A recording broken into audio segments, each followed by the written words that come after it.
Epictetus once said, "Some things are up to us and some things are not." At the core of Stoic discipline lies this first principle. Differentiate between what you can control and what you cannot.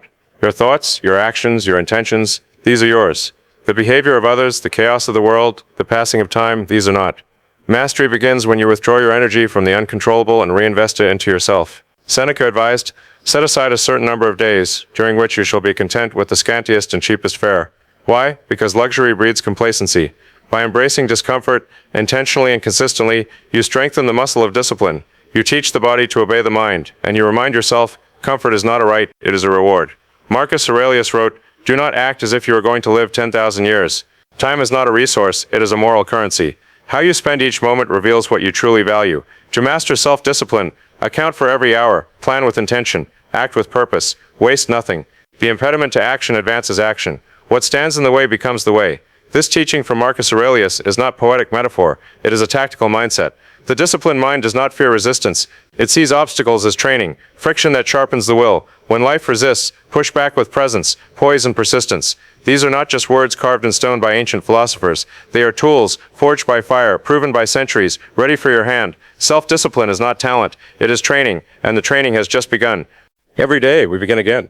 A blank page. A quiet chance to either drift or to direct our lives with intention. So far we've explored the dichotomy of control, living according to nature, voluntary discomfort, and premeditatio malorum.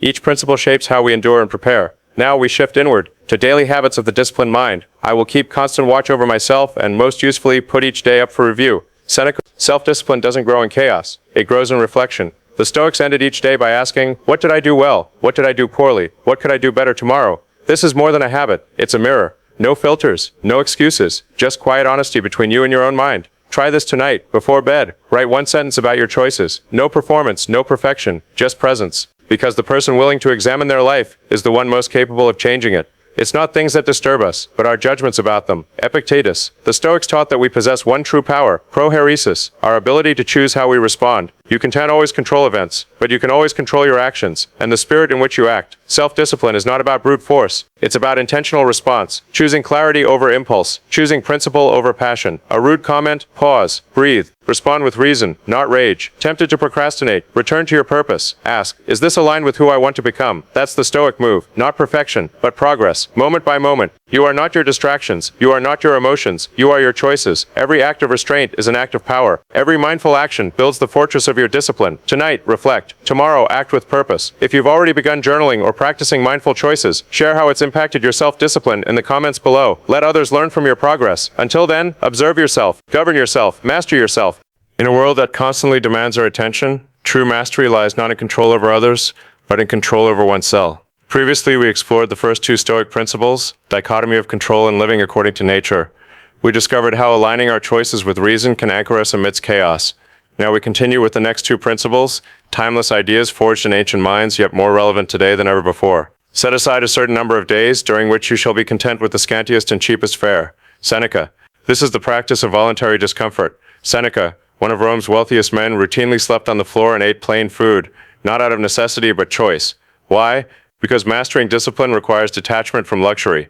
When we expose ourselves willingly to discomfort, we reduce fear. We realize what we dread is survivable. The cold, the hunger, the silence, they become tools, not torment. Modern comfort dulls our will, but choosing challenge sharpens it. Try it. Skip the elevator. Embrace the cold shower. Fast. Walk when you could ride. These are not punishments, but rehearsals for resilience. He robs present ills of their power, who has perceived their coming beforehand. Seneca. The Stoics called it premeditatio malorum, the premeditation of evils. Before each day begins, visualize what could go wrong, not as a pessimist, but as a strategist. Expect delay, expect rejection, expect loss, and when life strikes, because it will, you'll stand ready. Self-discipline thrives when we prepare for adversity. Imagine, you walk into a meeting, knowing it may not go your way. You train harder, because you've already tasted defeat in your mind. You sleep deeper, knowing you've already stared disaster in the face. This isn't fear-mongering. It's a shield, crafted in thought, worn in life. The disciplined mind anticipates. The undisciplined one reacts. discomfort, visualization,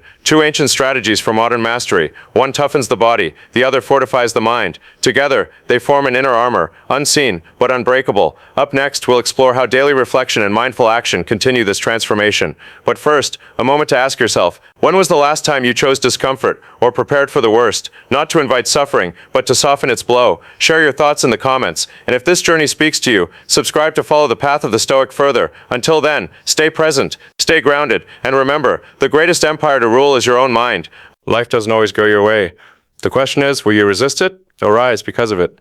This is Amor Fati, the Stoic art of loving fate. In part 3, we learned the power of evening reflection and mindful action, daily habits that refine the self. Now we go deeper into the mindset that transforms pain, failure, and hardship into strength. A blazing fire makes flame and brightness out of everything that is thrown into it. Marcus Aurelius. That fire is Amor Fati, not passive acceptance, not silent suffering, but the active embrace of everything life brings, especially the hard parts. Because what is discipline if not the ability to keep going when the path is not smooth? When plans collapse, the Stoic doesn't ask, why me? They ask, how can I use this? A failure becomes a lesson. A delay becomes training and patience. A loss becomes an opportunity to let go of ego. This is the root of true resilience. Not just enduring fate, but loving it, wanting nothing to be different, wanting this exact trial because it's yours to master. Pain is not your enemy. It is your raw material, your refinement, your resistance, shaping your resolve. Here's how to live Amor Fati daily. When something doesn't go your way, pause. Don't curse it. Instead ask, what is this moment trying to teach me? When things feel unfair, stand firm. Ask, how can I respond as a stronger version of myself? And when discomfort comes, lean in. Not because you like suffering, but because you respect what it builds. Self-discipline grows fastest, not in comfort, but in conflict. What if the obstacle isn't in your way, but on the way? Think about a challenge you once resented that made you better. Now ask, what current challenge is trying to do the same? Leave your thoughts below. In the final chapter, we'll pull everything together and reveal how to live Stoicism, not just learn it. Until then, embrace the challenge, love your fate, and build your fire. You've learned the principles, you've studied the mindset. Now comes the final challenge, living the discipline. Every day, in every action, we've explored control versus chaos, nature and reason, discomfort and visualization, reflection and mindful action, and the most powerful mindset of all, Amor Fati. But knowledge means little if it dies in your head. Wisdom only lives through action. So how do you turn Stoic principles into daily practice? Here's a simple 5-step framework you can follow. Start each day with a question. What's in my control today and what's not? Ground yourself in what matters. Let go of distractions before they grip you. Do one thing that's difficult by choice. This builds tolerance, resilience, strength. Discipline is a muscle. Use it or lose it. Imagine what could go wrong before it does. Not to fear it, but to prepare for it. Fear loses its grip when you've already rehearsed the blow. Ask yourself at night, where did I act with reason today? Where did I fail, and what will I correct? Your past is your teacher, if you're willing to listen. Whatever life gives you, say good, not sarcastically, not bitterly, but because you trust. This moment was made for your growth. This is the Stoic life. Not a theory, not a quote on your wall, but a discipline lived through practice, reflection, and choice. It's not about never slipping, it's about choosing to rise every time. You're not aiming for perfection, you're aiming for progress, guided by virtue. So ask yourself, are you living by your principles, or just reciting them? Are your actions aligned with who you claim to be? Because in the end, Stoicism is not about appearing strong, it's about becoming strong, quietly, internally. With every disciplined step you take, revisit these principles, live them, and when in doubt, return to the only thing you truly control, yourself. Subscribe if this path speaks to you, and remember,